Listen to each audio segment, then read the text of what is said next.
Good evening, and welcome to Beyond the Copyright, a collection of public domain readings read by me, Mike Jesus Langer. Tonight I'll be reading H.P. Lovecraft's Pickman's Model with musical backing by The Dark Side of Music. If you want to help this video travel through the rusty pipes of the YouTube algorithm, make sure to like the video and comment Lovecraft, so we can catch the attention of the cybernetic spider god that rules this realm. With all that said, I hope you enjoy this reading of a public domain classic.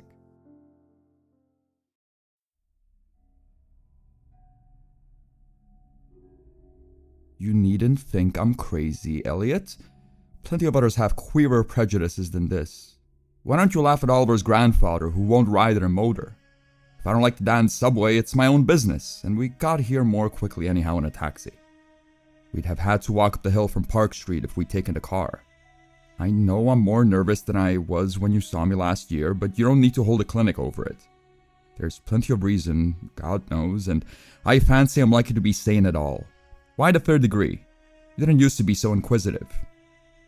Well, if you must hear it, I don't know why you shouldn't. Maybe you ought to, anyhow, for you kept writing me like a grieved parent when you heard I'd begun to cut the art club and keep away from Pickman. Now that he's disappeared, I go around the club once in a while, but my nerves aren't what they were. No, I don't know what's become of Pickman, and I don't like to guess. You might have surmised I had some inside information when I dropped him, and that's why I don't want to think where he's gone. Let the police find what they can. It won't be much, judging from the fact that they don't know yet of the old North End place he hired under the name of Peters. I'm not sure that I could find myself again. Not that I'd ever try, even in broad daylight.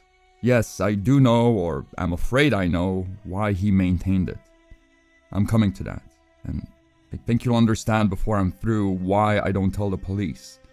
They would ask me to guide them, but I couldn't go back there even if I knew the way. There was something there. And now I can't even use the subway or, and you may as well have your laugh at this too, go down into cellars anymore. I should think you'd have known I didn't drop Pickman for the same silly reasons that fussy old woman like Dr. Reed or Joe Mignot or Bosworth did. Morbid art doesn't shock me, and when a man has the genius Pickman had, I felt it an honor to know him, no matter what direction his work takes. Boston never had a greater painter than Richard Upton Pickman. I said it at first, and I say it still. I never swerved an inch, either, when he showed me the ghoul feeding. That, you remember, was when Minot cut him. You know, it takes profound arts and profound insight into nature to turn out stuff like Pickman's. Any magazine cover hack can splash paint around wildly and call it a nightmare or a witcher's Sabbath or a portrait of the devil. But only a great painter can make such a thing really scare or ring true. That's because only a real artist knows the actual anatomy of the terrible or the physiology of fear, the exact sort of lines and proportions that connect up with latent instincts or hereditary memories of fright, and the proper color contrast and lighting effects to stir the dormant sense of strangeness. I don't have to tell you why Fuseli really brings a shiver while a cheap ghost story front piece merely makes us laugh. There's something those fellows catch, beyond life, that they're able to make us catch for a second. DeRay has it, Syme has it, Angora of Chicago has it, and Pickman had it as no man ever had it before, or, I hope to heaven, ever will again. Don't ask me what it is they see. You know, in ordinary art, there's all the difference in the world between the vital, breathing things drawn from nature or models of the artificial truck that commercial small fry reel off in a bare studio by rule. Well, I should say that the really weird artist has a kind of vision which makes models or summons up what amounts to actual scenes from the spectral world that he lives in. Anyhow, he manages to turn out results that differ from the pretender's mince-pie dreams in just about the same way that the life painter's results differ from the concoctions of a correspondence school cartoonist. If I ever seen what Pickman saw, but no. Here, let's have a drink before we get any deeper. God, I wouldn't be alive if I'd ever seen what that man, if he was a man, saw. You recall that Pickman's forte was faces. I don't believe anybody since Goya could put so much of a sheer hell into a set of features or a twist of expression. And before Goya, you have to go back to the medieval chaps who did the gargoyles and chimeras on Notre Dame and Mont Saint-Michel. They believed all sorts of things. Maybe they saw all sorts of things too, for the Middle Ages had some curious phases. I remember you asking Pickman yourself once, the year before you went away, wherever in thunder he got such ideas and visions. Wasn't that a nasty laugh he gave you? It was partly because of that laugh that Reed dropped him. Reed, you know, had just taken up comparative pathology and was full of pompous inside stuff about the biological or evolutionary significance of this or that mental or physical symptom. He said Pickman repelled him more and more every day. It almost frightened him towards the last. That the fellow's features and expression were slowly developing in a way he didn't like, in a way that wasn't human. He had a lot of talk about diet and said Pickman must be abnormal and eccentric to the last degree. I suppose you told Reed, if you and he had any correspondence over it, that he'd let Pickman's paintings get on his nerves or harrow up his imagination. I know I told him that myself. Then. But keep in mind that I didn't draw Pickman for anything like this. On the contrary, my admiration for him kept on growing. For that ghoul feeding was a tremendous achievement. As you know, the club wouldn't exhibit it, and the Museum of Fine Arts wouldn't accept it as a gift, and I can add that nobody would buy it, so Pickman had it right in his house till he went. Now his father has it in Salem. You know Pickman comes of old Salem stock, and had a witch ancestor hanged in 1692. I got into the habit of calling on Pickman quite often, especially after I began making notes for a monograph on weird art. Probably it was his work which put the idea into my head, and anyhow, I found him a mine of data and suggestion when I came to develop it. He showed me all the paintings and drawings he had about, including some pen and ink sketches that would, I verily believe, have got him kicked out of the club if many of the members had seen them. Before long, I was pretty nearly a devotee, and would listen for hours like a schoolboy to art theories and philosophic speculations wild enough to qualify him for the Denver's asylum. My hero worship, coupled with the fact that people generally were commencing to have less and less to do with him, made him very confidential with me. And one evening he hinted that if I were fairly close-mouthed and none too squeamish, he might shew me something rather unusual. Something a bit stronger than anything he had in the house. You know, he said, there are things that don't do for Newbury streets. Things that are out of place here and that can't be conceived here anyhow. It's my business to catch the overtones of the soul, and you won't find those in a proud new set of artificial streets on made land. Back Bay isn't Boston. It isn't anything yet, because it had no time to pick up the memories and attract local spirits. If there are any ghosts here, they're the tame ghosts of Salt Marsh and Shallow Cove, and I want human ghosts. The ghosts of being highly organized enough to have looked on hell and know the meaning of what they saw. The place for an artist to live is the North End. If any aesthete were sincere, he'd put up with the slums for the sake of the mass traditions. God, man, don't you realize that places like that weren't merely made but actually grew? Generation after generation lived and felt and died there, and in days when people weren't afraid to live and feel and die. Don't you know that there was a mill on Copp's Hill in 1632, and that half the present streets were laid out by 1650? I can show you houses that stood 2 centuries and a half and more, houses that have witnessed what would make a modern house crumble into powder. What do moderns know of life and the forces behind it? You call the Salem witchcraft a delusion, but I'll wager my 4 times great-grandmother could have told you things. They hanged her on Gallows Hill, with Cotton Mather looking sanctimoniously on. Mather, damn him, was afraid that somebody might succeed in kicking free of this accursed cage of monotony. I wish someone had laid a spell on him, or sucked his blood in the night. I can show you a house he lived in, and I can show you another he was afraid to enter in spite of all his fine bold talk. He knew things he didn't dare put into the stupid Magnalia or the puerile wonders of the invisible world. Look here, do you know the whole North End once had a set of tunnels that kept certain people in touch with each other's houses, and the burying ground, and the sea? Let them prosecute and persecute above ground. Things went on every day and they couldn't reach. and voices laughed at night that they couldn't place. Why, man, out of the 10 surviving houses built before 1700 and not moved since, I'll wager that in 8, I can show you something queer in the cellar. There's hardly a month that you don't read of workmen finding bricked up arches and wells leading nowhere in this and that old place as it comes down. You could see one near Henchman Street from the elevated last year.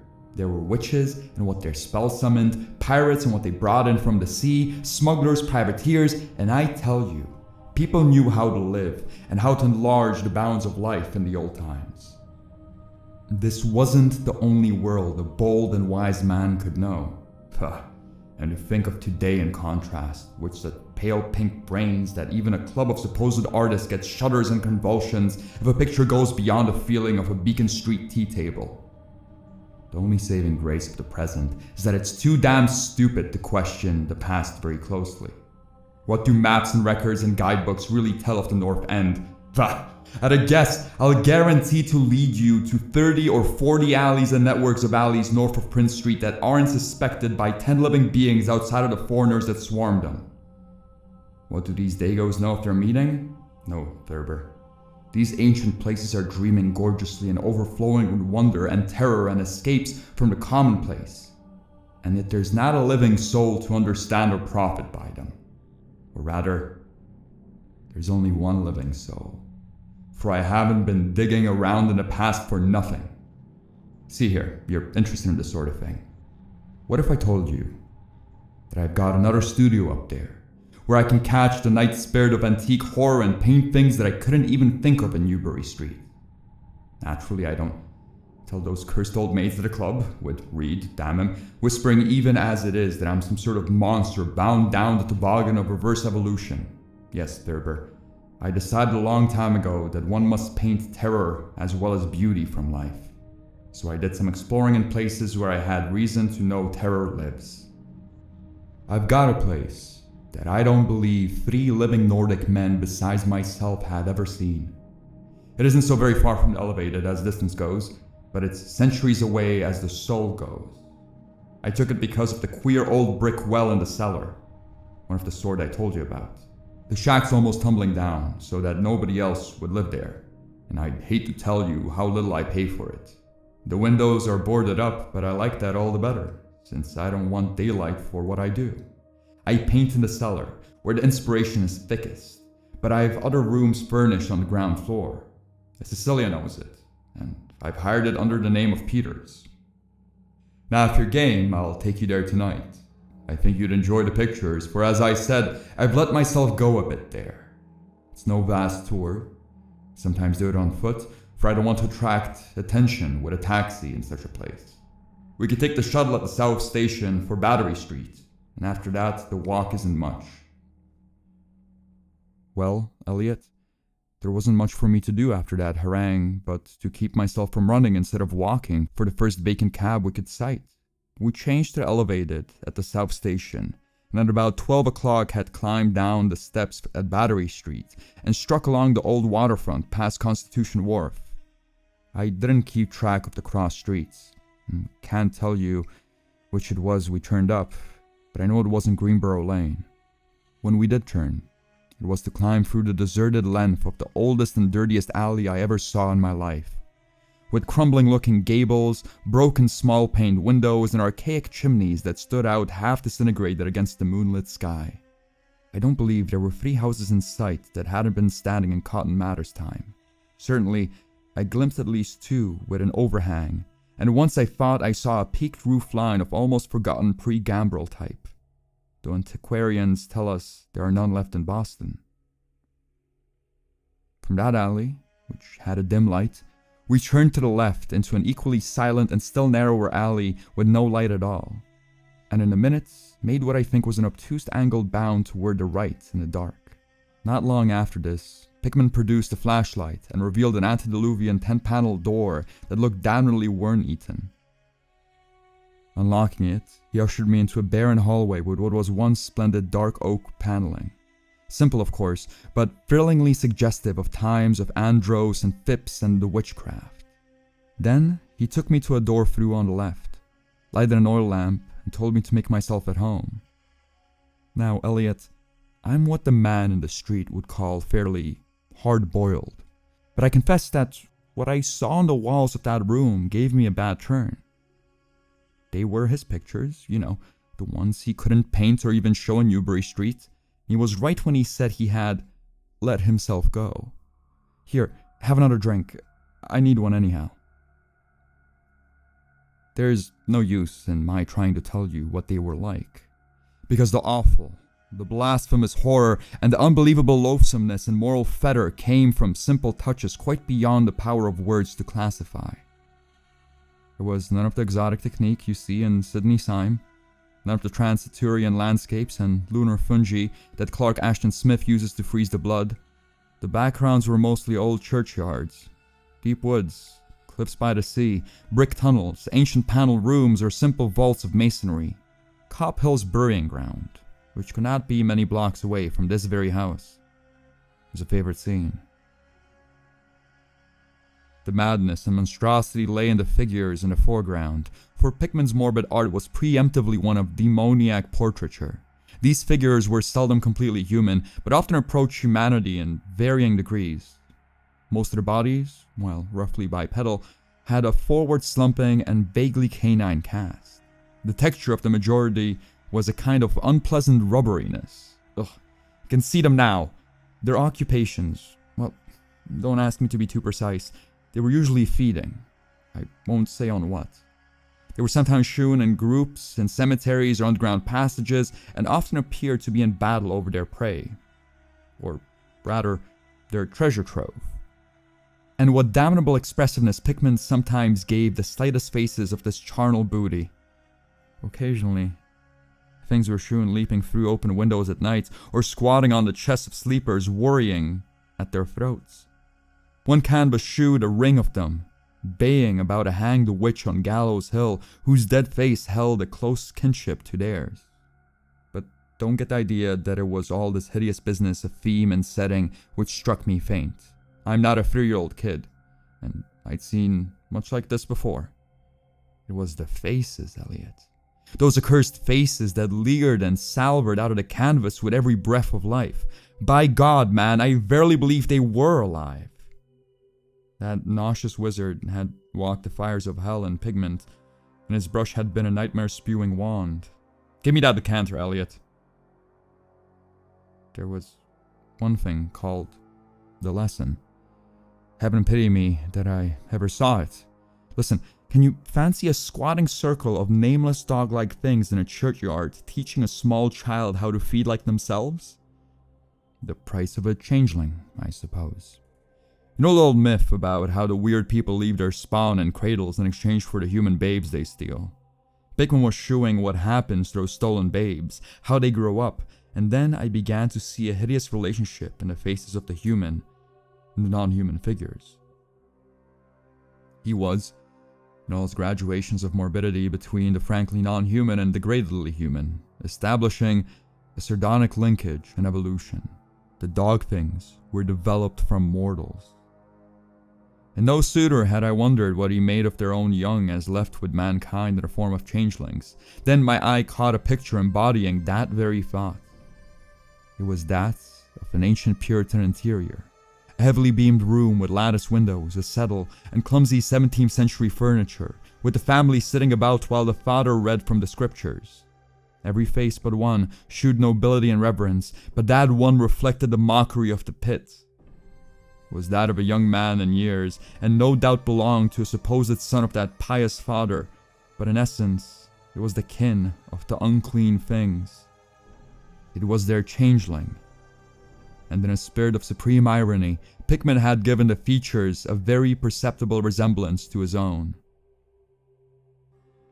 By this time, Pickman had lighted a lamp in an adjoining room and was politely holding open the door for me, asking me if I would care to see his modern studies. I hadn't been able to give him much of my opinions. I was too speechless with fright and loathing, but I think he fully understood and felt highly complimented. And now I want to assure you again, Elliot, that I'm no mollycoddle to scream at anything which shews a bit of departure from the usual. I'm middle-aged, and decently sophisticated, and I guess you saw enough of me in France to know I'm not easily knocked out. Remember too that I just about recovered my wind and got unused to those frightful pictures which turned colonial New England into a kind of annex of hell. Well, in spite of all of this, the next room forced a real scream out of me, and I had to clutch at the doorway to keep from keeling over. The other chamber had shewn a pack of ghouls and witches overrunning the world of our forefathers, but this one brought the horror right into our own daily life. God, how that man could paint! It was a study called Subway Accident, in which a flock of vile things were clambering up from some unknown catacomb through a crack in the floor of the Boylston Street subway and attacking a crowd of people on the platform. Another shewed a dance on Cobb's Hill among the tombs with the backgrounds of today. Then there were any number of cellar views, with monsters creeping in through holes and rifts in the masonry and grinning as they squatted behind barrels or furnaces and waited for their first victim to descend the stairs. One disgusting canvas seemed to depict a vast cross-section of Beacon Hill, with ant-like armies of the mephitic monsters squeezing themselves through burrows that honeycombed the ground. Dances in the modern cemeteries were freely pictured, and another conception somehow shocked me more than all the rest. A scene in an unknown vault, where scores of the beasts crowded about one who held a well-known Boston guidebook and was evidently reading aloud. All were pointing to a certain passage, and every face seemed so distorted with epileptic and reverberant laughter that I almost thought I heard the fiendish echoes. The title of the picture was Holmes, Lowell, and Longfellow lie buried in Mount Auburn. As I gradually steadied myself and got readjusted to the second room of deviltry and morbidity, I began to analyze some of the points in my sickening loathing. In the first place, I said to myself, these things repelled because of the utter inhumanity and callous cruelty they shewed in Pickman. The fellow must be a relentless enemy of all mankind to take such glee in the torture of brain and flesh and the degradation of the moral tenement. In the second place, they terrified because of their very greatness. Their art was the art that convinced. When we saw the pictures, we saw the demons themselves and were afraid of them. And the queer part was that Pickman got none of his power from the use of selectiveness or bizarre. Nothing was blurred, distorted, or conventionalized. Outlines were sharp and lifelike, and details were almost painfully defined. And the faces! It was not any mere artist's interpretation that we saw. It was pandemonium itself, crystal clear in stark objectivity. That was it, by heaven, the man was not a fantastery or romanticist at all. He had not even tried to give us the churring, prismatic ephemera of dreams, but coldly and sardonically reflected some stable, mechanistic, and well-established horror world which he saw fully, brilliantly, squarely, and unfalteringly. God knows what that world can have been, or where he ever glimpsed the blasphemous shapes that loped and trotted and crawled through it. But whatever the baffling source of his images, one thing was plain. Pickman was, in every sense, in connection and in execution, a thorough, painstaking, and almost scientific realist. My host was now leading the way down to the cellar to his actual studio, and I braced myself for some hellish effects among the unfinished canvases. As we reached the bottom of the damp stairs, he turned his flashlight to a corner of the large open space at hand, revealing the circular brick curb of what was evidently a great well in the earthen floor. We walked nearer, and I saw that it must be 5 feet across, with walls a good foot thick and some 6 inches above the ground level. Solid work of the 17th century, or I was much mistaken. That, Pickman said, was the kind of thing he had been talking about, an aperture of the network of tunnels that used to undermine the hill. I noticed idly that it did not seem to be bricked up, and that a heavy disc of wood formed the apparent cover. Thinking of the things that this well must have been connected with, if Pickman's wild hints had not been more rhetoric, I shivered slightly. Then turned to follow him up a step and through a narrow door into a room of fair size, provided with a great wooden floor and furnished as a studio. An acetylene gas outfit gave the light necessary for work. The unfinished pictures on the easel, or propped up against the walls, were as ghastly as the finished ones upstairs, and shewed the painstaking methods of the artist. Scenes were blocked out with extreme care, and penciled guidelines told up the minute exactitude which Pickman used in getting the right perspectives and proportions. The man was great. I say it even now, knowing as much as I do. A large camera on a table excited my notice, and Pickman told me that he used it in taking scenes for backgrounds, so that he might paint them from photographs in a studio instead of carting his outfit around the town for this or that view. He thought a photograph quite as good as an actual scene or model for sustained work, and declared he employed them regularly. There was something very disturbing about the nauseous sketches and half-finished monstrosities that leered around from every side of the room, and when Pickman suddenly unveiled a huge canvas on the side away from the light, I could not for my life keep back a loud scream. The second I had emitted that night, it echoed and echoed through the dim vaultings of that ancient and nitrous cellar, and I had to choke back a flood of reaction that threatened to burst out as hysterical laughter. Merciful Creator, Eliot! But I don't know how much was real and how much was feverish fancy. Doesn't seem to me that Earth can hold a dream like that. It was a colossal and nameless blasphemy with glaring red eyes, and it held in bony claws a thing that had been a man, gnawing at the head as a child nibbles at a stick of candy. Its position was a kind of crouch, and as one looked, one felt that at any moment it might drop its present prey and seek a juicier morsel. But damn it all, wasn't even a fiendish subject that made it such an immoral foundation of all panic. Not that, nor the dog face with its pointed ears, bloodshot eyes, flat nose, and drooping lips. It wasn't the scaly claws, nor the mold-caked body, nor the half-hoofed feet. None of these, though any of them might well have driven an excitable man to madness. It was the technique, Eliot. The cursed, the impious, the unnatural technique. As I am a living being, I never elsewhere saw the actual breath of life so fused into a canvas. The monster was there. It glared and gnawed and gnawed and glared, and I knew that only a suspension of nature's laws could ever let a man paint a thing like that without a model, without some glimpse of the nether world which no mortal unsold to the fiend has ever had. Pinned with thumbtack to a vacant part of the canvas was a piece of paper now badly curled up. Probably, I thought, a photograph from which Pickman meant to paint a background as hideous as the nightmare it was to enhance.